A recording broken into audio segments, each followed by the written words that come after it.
Another thing about singing up high that a lot of people get wrong is just pulling chest higher and higher and higher and higher and higher. Not being in a mixed voice, not having some head voice mixed in so it can relieve some of that tension. They're just pulling chest higher and higher. I was able to do that all the way up here.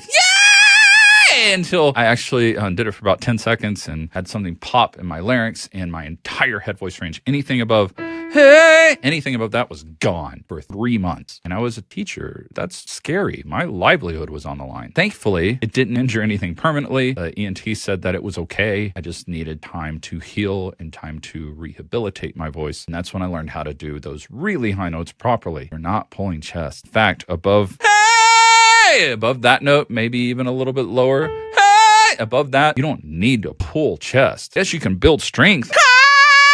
And let that be strong and build that muscle up. But even then, I'm lighter than I would be a few notes below that because I don't want to injure myself. You don't need to do that. You don't need to pull muscle all the way up. You need to lighten up a little bit and hold on to a little bit of whimper to keep that muscle together and stable without flexing into it. Let that stretch or the little bit of, it's technically called thinning, where it lowers the larynx a bit, rounds it out, a lot of stretches out, or the vocal cords stretch out. And you have a little bit of this sound in your voice, just a little bit to keep everything together, and like a rubber band, it causes compression in the middle. And when you have that compression in the middle, you're not flexing for that compression in the middle. You're stretching it just a bit. So instead of where I'm like, let me flex those together and get compression and add a lot more support so it compresses even more, I'm going